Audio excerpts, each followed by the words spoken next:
Okay, so today we are looking at, this is our PHEV. This is the Prius Prime, the Prius Plug-In as they're now called for the 26 model year. In my opinion, this is by far the way to go when we're talking about plug-in vehicles. We've got obviously the BZ, which is our plug-in electric vehicle, which is still a great option. Yeah. But for someone that wants to be able to go out of town, longer distances, like someone like myself, I live on the far side of Courtenay. I could drive one of these things every day of the year, not burn a drop of gas. I can unplug my toaster, plug this thing in, charge it up, do that every day. But if I want, I can get up one day and drive down to Mexico and stop at gas stations, fill up. Makes a lot of sense. Same with the RAV4 that we've got over there. That's one of our other PHEVs. It's our larger SUV.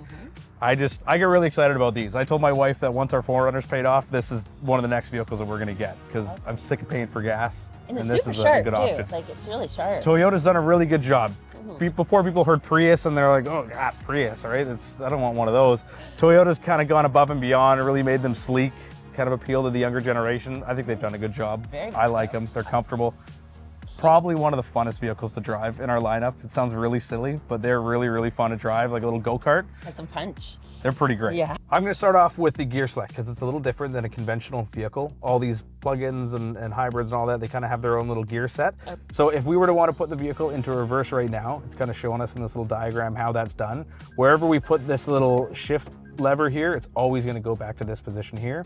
So if we were to want to put it into reverse right now, I would go over and up. That would put it into reverse. Our backup camera would come on and it would tell us that we're in reverse. If we want to go into drive, you can go right from reverse or park, over and down. That would put it into drive. If we want to put it into park, we can either hit this P button here, or if the vehicle's at a stop, neat little trick, you can just turn the vehicle off and it'll also put it into park. Every time you put the vehicle into park, it's going to automatically apply the parking brake for you. And as soon as you put it into reverse or into drive, it'll disengage that parking brake for you. Really good if you're someone like me and you've accidentally driven around town with your park brake on.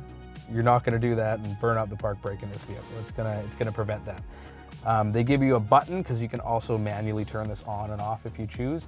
If you're the kind of person that goes traveling for like half the year, you don't necessarily want to have your vehicle parked out in the cold with the e-brake set because it can, seize to the rotors.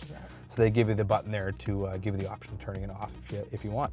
The B mode is the regenerative braking. So assume we're in drive right now, we're cruising down the road, we can pull this lever back and it's going to put it into B mode. That's the regenerative braking mode. So if you're going down like Mount Washington, you can actually use that to slow the vehicle down. It's almost like using the transmission to slow it down. Help recapture some of that energy. You're not wasting your momentum going downhill. Like you mentioned before, it helps you from like wasting your brakes, all that sort of stuff. You could also use that driving around town.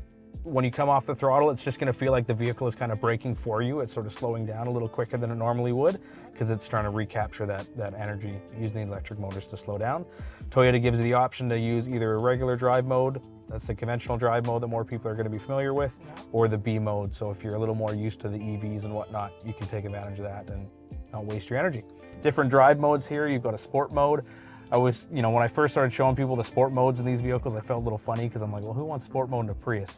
If you put this on sport mode, you actually notice a difference. It tightens the throttle response, makes it feel real peppy. It's actually pretty fun. Like a go-kart. It is, it really is. Yeah. But on the flip side, if you're cruising on the highway in eco mode, and for whatever reason, you've got to accelerate and get around something, if you go above 70% throttle, it's going to kick itself out of eco mode, give you the power you need, and then go back into eco mode when you continue regular driving. Smart. So we've got the park hold here. This is one that a lot of people are scared of. I myself didn't use it for the longest time until I got my new 4Runner. If you're cruising around town, I'm sure you guys have used in some of your Toyotas. Yeah. You can turn that on. If you come to a stop and you sit there for 3 seconds, it'll actually have this little icon in bold orange letters here said hold on the dash. You can take your foot off the gas, off the brake, and it's gonna stay there holding it for you until you give some throttle pressure, and it's gonna release the brakes and get you rolling. So sort of help for like stop and go traffic, driver fatigue, all that kind of stuff. That's cool, I didn't know that. It's pretty cool. I do always try to warn people though, keep in mind if you have that set and you're sitting somewhere, you still want to pay attention because if you accidentally bump your throttle, it's going to start rolling and you could roll into the guy in front of you. So don't let the kids distract you. We've got our traction control here. So for most people, traction control is something that you're not ever going to want to turn off.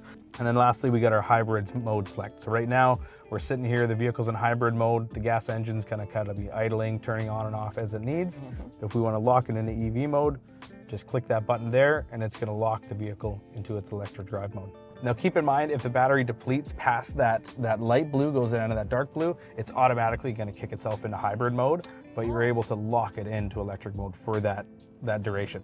If you want to run it just on hybrid, so if you were, say right now you're buzzing out of town, you're hopping on the highway right away, you're better off just putting it right into hybrid mode. Okay. So you click that button right there, and it's going to click it into hybrid mode, and you've heard the engine's already fired up there because we've got the AC. And so you should be in a stop position when you hit these buttons? You then? don't have to. No, you can be cruising okay. down the road, click that button, and you're good to go. And what I want to show you, because I was talking about that park thing, so I'm going to get you to turn it back on there. Yeah, okay.